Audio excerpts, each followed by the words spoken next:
आपने बात कर रहे थे पुनर्जागरण के बारे में साहित्य के क्षेत्र में। तो जो देसी व क्षेत्रीय भाषाएं उस समय असभ्य मानी जाती थी, किंतु पुनर्जागरण काल में साहित्य का सर्जन, अध्ययन, अध्यापन स्पेनिश, पुर्तगाली, जर्मन, अंग्रेजी, डच आदि क्षेत्रीय भाषाओं का विकास हुआ। उस समय पुनर्जागरण के काल में क्षेत्रीय भाषाओं का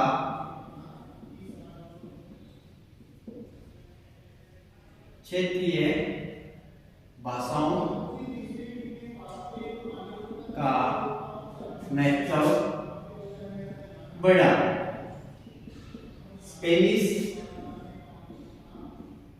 डच,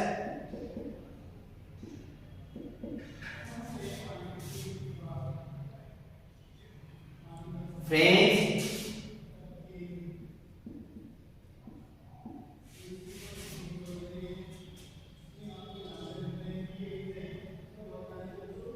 पुर्तगाली,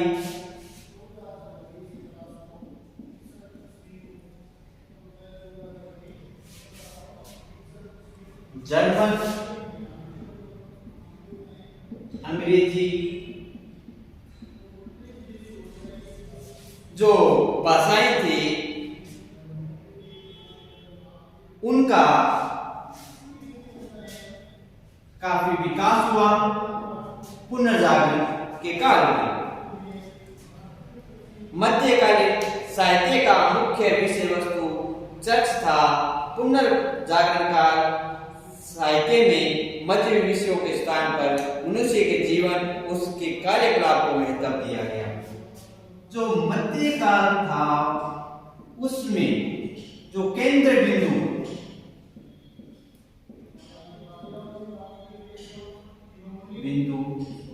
चर्च को माना जाता था, परंतु पुनर्जागरण में मानव के विचारों की के चिंतन पर बल दिया गया।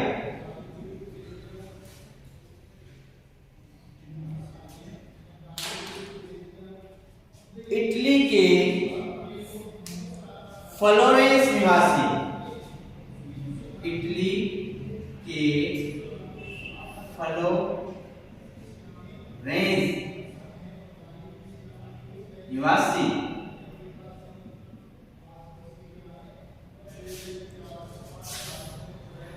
दांते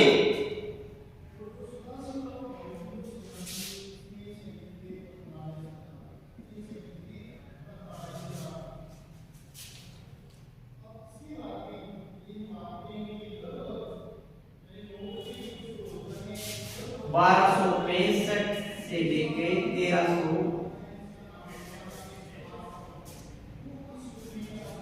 1321 को पुनर्जागरण का अग्रदूत कहा जाता है। अब हम बात करेंगे कि पुनर्जागरण का अग्रदूत किसे कहा जाता है। इटली के जो निवासी थे, फ्लोरेंस नामक स्थान पर निवास करते थे, दांते, जिनको पुनर्जागरण का अग्रदूत कहा गया है। इनका जो कार्यकाल था 1265 से लेकर 1321 तक रहा था। इन्होंने विश्व विख्यात रचना डिवाइन कॉमेडी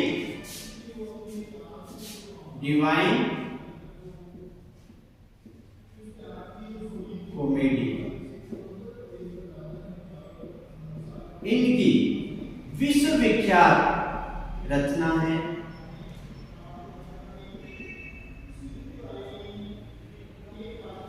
डिवाइन कॉमेडी दांते की विश्वविख्यात रचना है जिसमें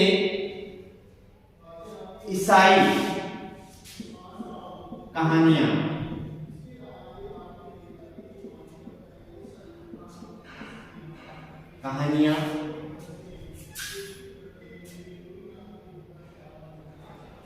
एवं मजहबी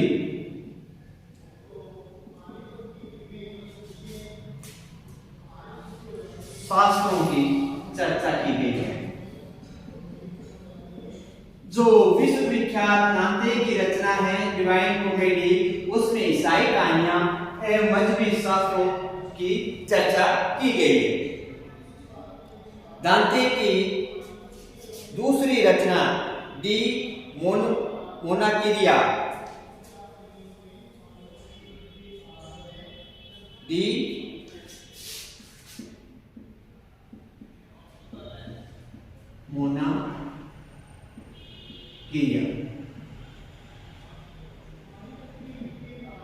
दांते की दूसरी रचना है डी मोनोकिरिया, जिसमें ईसाई कहानियां दांते की दूसरा जो राजनीतिक पुस्तक है, जिसमें पवित्र रोमन साम्राज्य के नेतृत्व में इटली के एकीकरण की बात करता है। ये जो पुस्तक है वो राजनीतिक पुस्तक है जो कि इटली एकीकरण की बात करता है। दांते की एक अन्य रचना बितानोवा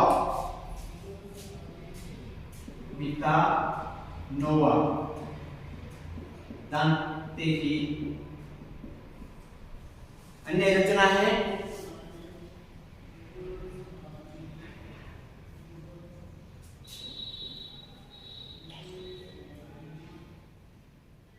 जो प्रेम गीत। इस पुस्तक में प्रेम गीत लिखे गए हैं। दांते ने जो पुस्तकें लिखी है उसमें महत्वपूर्ण है डिवाइन कॉमेडी जो विश्वविख्यात है, इसमें ईसाई कहानियां एवं मजहबी शास्त्रों से संबंधित है। डी मोनोकिरिया जो कि राजनीतिक पुस्तक है और ये इटली के एकीकरण के बारे में इसमें बताया गया है। इसके अलावा दांते ने बितानोवा पुस्तक लिखी है जिसमें प्रेम गीत दर्शाए गए हैं।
फ्रांस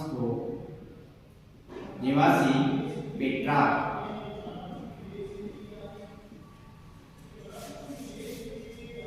फ्रांस को निवासी पेट्रो ने स्थानीय भाषा टक्सन में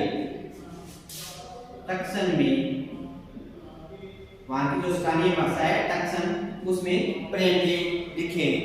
इनका जो कार्यकाल था वो 1321 से 1376 माना गया। पेट्रो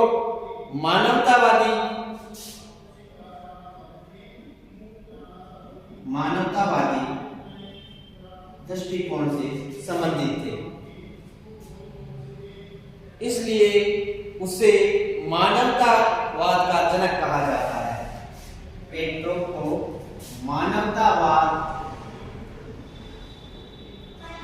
का जनक, मानवतावाद का जनक किसे कहा जाता है? पेट्रार्क। पेट्रार्क के शिष्य बोकेशियो की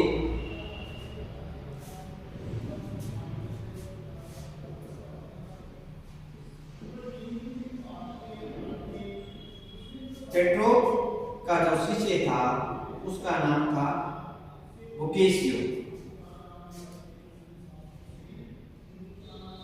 सबसे श्रेष्ठ रचनाओं की है डेकोमेरोन।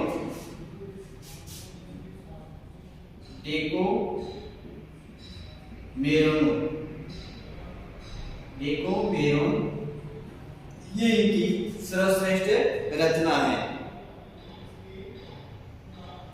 इसमें 100 कहानियों का संग्रह है। 100 कहानियों का संग्रह है।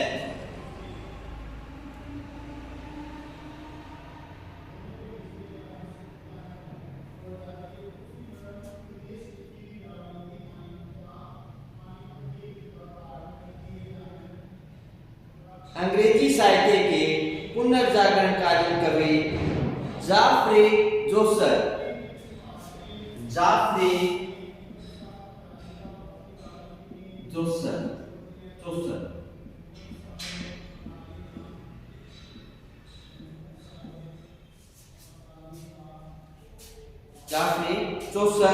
इनका कार्यकाल 1340 से 1400 ईस्वी तक माना गया है।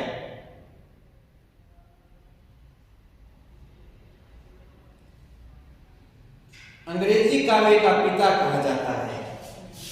जाफ्रे जोसर को अंग्रेजी काव्य का पिता कहा गया है। जाफ्रे जोसर है, इनको अंग्रेजी काव्य का पिता कहा गया है। उसकी कृति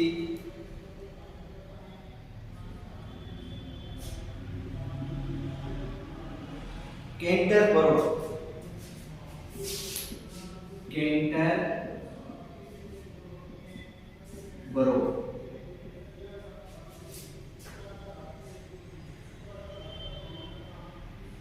टेल्स प्रसिद्ध रचना है। जाफ्रे जोसर की प्रसिद्ध रचना कैंटरबरो टेल्स मानी गई है, जिसमें उसने पहली बार सेक्शन बॉडी का कलात्मक प्रयोग किया है। इसी से विकसित होकर राष्ट्रीय भाषा अंग्रेजी का उदय हुआ। जोसर की रचनाओं में सांसारिक चीजों, मनुष्य की कमजोरियों और उसके स्वभाव का वर्णन किया गया है। जोसर के बाद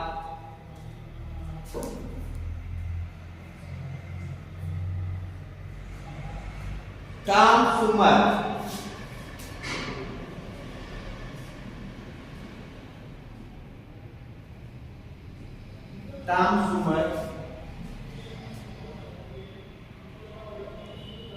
ने भी अपनी कृति यूटोपिया, टॉम सुमर ने यूटोपिया की रचना की।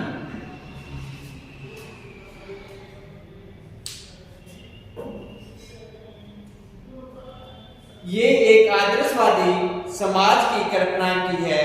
इसमें अपने समय के जनजीवन में व्याप्त सामाजिक बुराइयों और आर्थिक दोषों का निरूपण किया गया है। पुनर्जागरण को ब्रिटेन के सबसे बड़े देन विलियम शेक्सपियर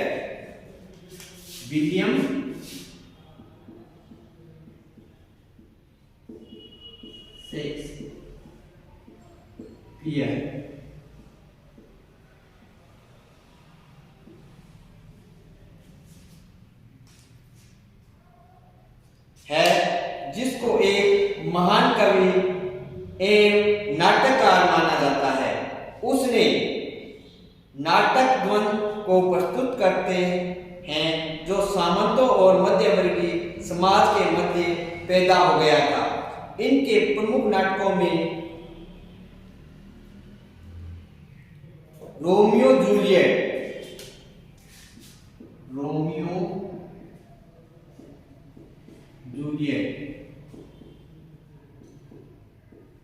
ये इनका प्रसिद्ध नाटक है। हेमलेट, इसके अलावा हेमलेट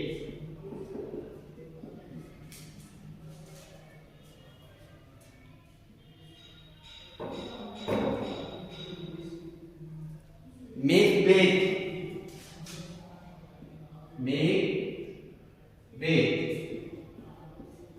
भी काफी प्रसिद्ध है।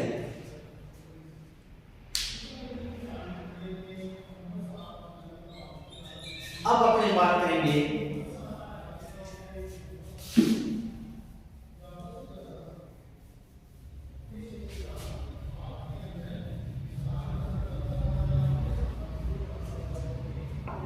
कला पर प्रभाव।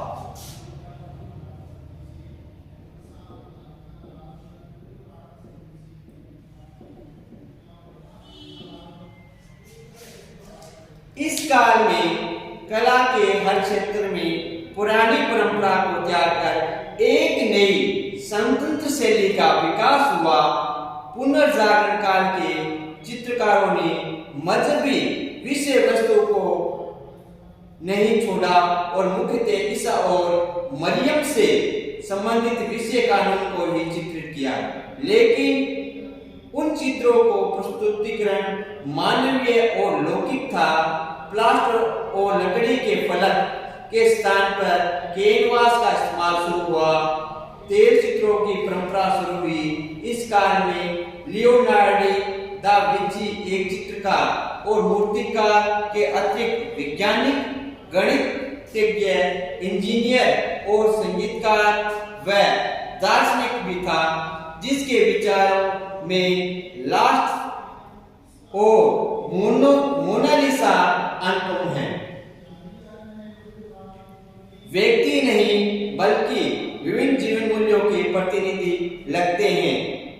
मोनालिसा केवल किसी सुंदर स्त्री का चित्र नहीं बल्कि उस साधारण से दिखाई पड़ने वाली महिला का रहस्यमय मुस्कान का अर्थ आज भी दर्शकों के लिए रहस्यमय बना हुआ है।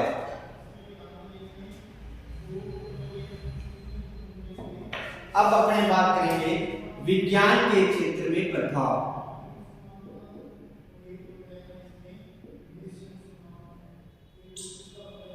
विज्ञान के क्षेत्र में प्रभाव।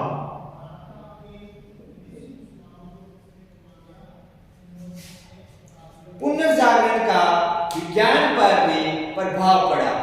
पुनर्जागरण ने मनुष्य को मजहबी नियंत्रण से मुक्त करके स्वतंत्र रूप से विचार करने का अवसर प्रदान किया।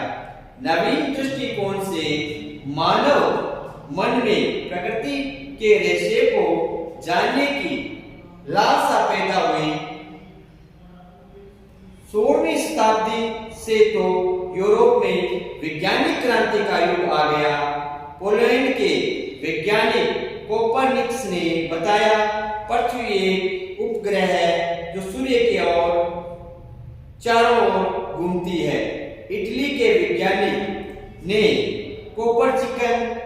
कोपरनिकस के सिद्धांत का अनुमोदन किया। इसी प्रतिपादन का बाइबल के विरुद्ध रोम के पादरियों ने उसे जिंदा जला दिया।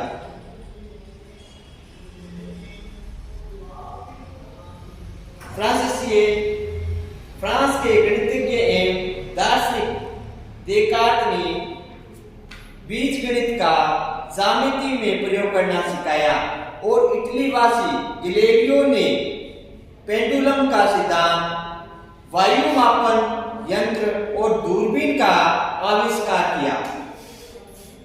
गैलीलियो ने दूरबीन का आविष्कार किया, जिससे बहुत फायदा हुआ। दूर की वस्तुएं पास दिखाई देने लगी।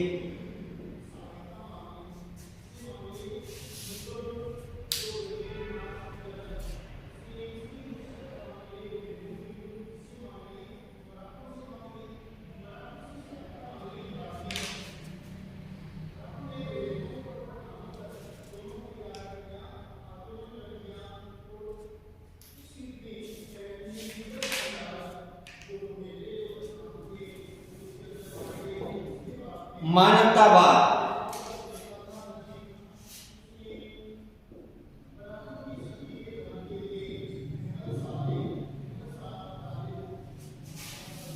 पुनर्जागरण से सबसे अधिक प्रभावित मनुष्य का दृष्टिकोण हुआ।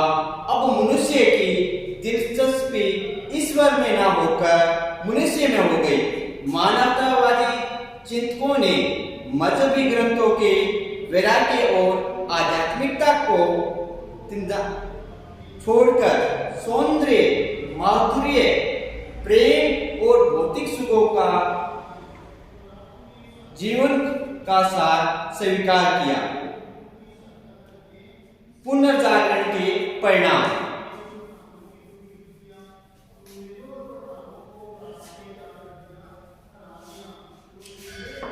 पुनर्जागरण के परिणाम ध्यान से देखेंगे।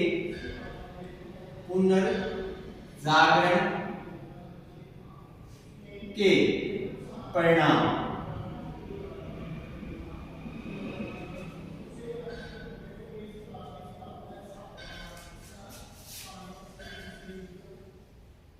अभिव्यक्ति भावना का विकास।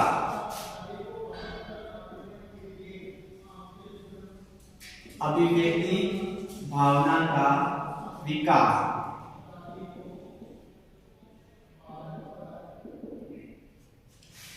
पुनर्जागरण ने मनुष्य को अपनी भाषा द्वारा अपने मन की भावना को व्यक्त करने में बहुत योगदान दिया। अब वह सम्राट या पोप के आदर्शों को न मानकर अपने विचारों को व्यक्तिगत रूप से किसी भी प्रकार से अभिव्यक्त कर सकता था। मनुष्य पोप के विचारों को न मानकर अपने जो विचार थे उनको स्वतंत्र रूप से अभिव्यक्त कर सकता था। भौतिकतावादी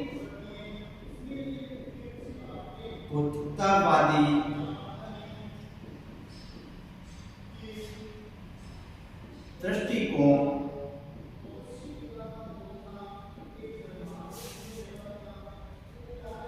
विकास।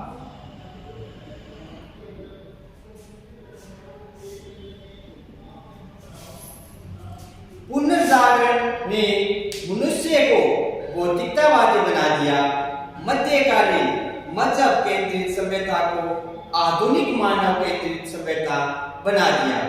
अपने भौतिक जीवन को सुख और मनुष्य अपने सुखों की ओर ध्यान देने लगा।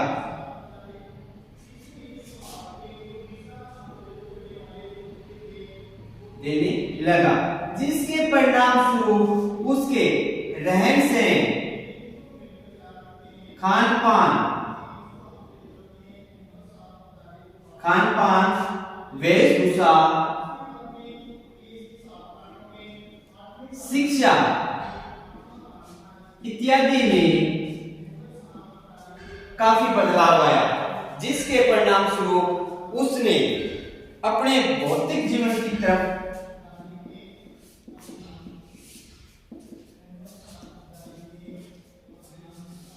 काफी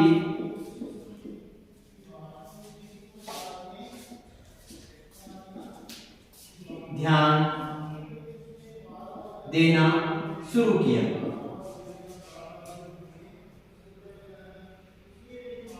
पुनर्जागरणकालीन वैज्ञानिक विद्वानों, साहित्यकारों और कलाकारों ने मानव संसार को सुंदर और समर्थ बनाने की बात कही। जनता को जीवन और जग का संबंध समझ में आ गया और मनुष्य को भौतिक जीवन का महत्व ध्यान में आ गया।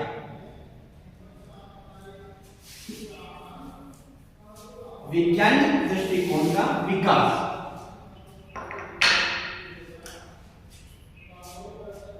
वैज्ञानिक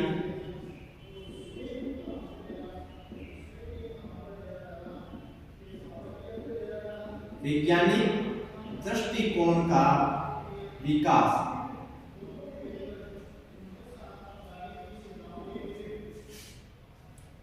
पुनर्जागरण में पुराने मजहबी संस्थानों, विचारों एवं परंपराओं को झकझोर दिया। मध्यकाल में मानव मस्तिष्क पर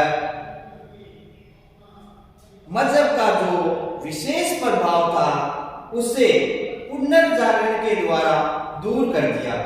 निकट भविष्य में होने वाले सुधारों के लिए उसे बाध्य किया। इस वैज्ञानिक दृष्टिकोण व तार्किक विवेचन ने प्राचीन मजहबी ग्रंथों में चली आ रही परंपराओं और सिद्धांतों को हिलाकर रख दिया। बौद्धिक दृष्टिकोण के विकास में ईसाई मजहब के विश्वासों और प्रचलनों की परीक्षा तरक्की कसौटी पर की गई।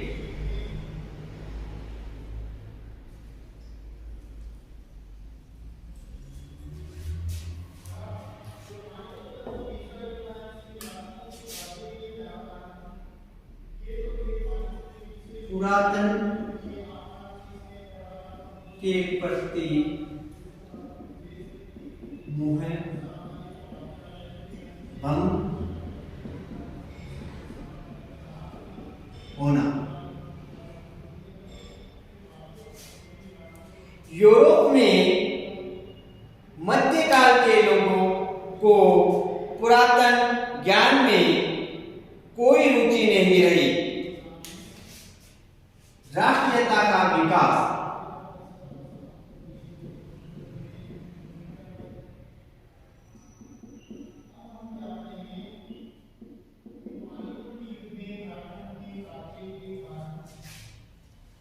पुनर्जागरण में चर्च और पोप की सत्ता के प्रभाव में कमी आने से लोगों में राष्ट्रीयता की भावना का विकास हुआ। राष्ट्रीय भावना ने लोगों की अपने राष्ट्र की शक्ति के विकास में रुचि बढ़ाई।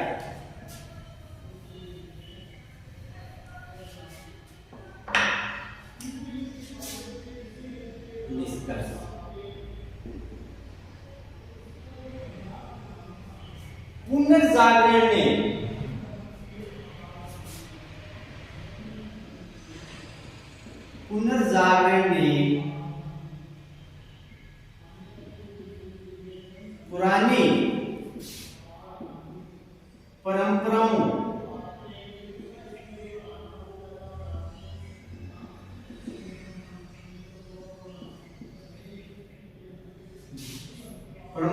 को जो कि अंधविश्वासों से युक्त थी, उन्हें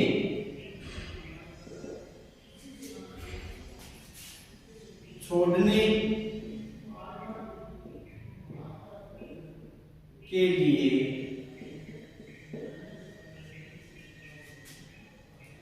आकर्षित किया। इससे मनुष्य की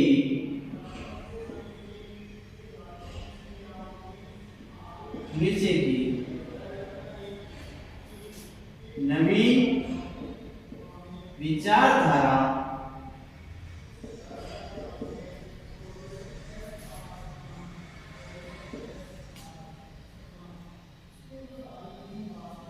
विकास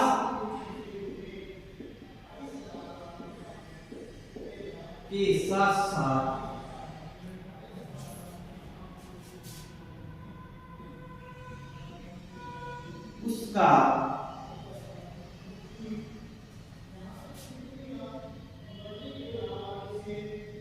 उसका भी विकास हुआ तथा देश का भी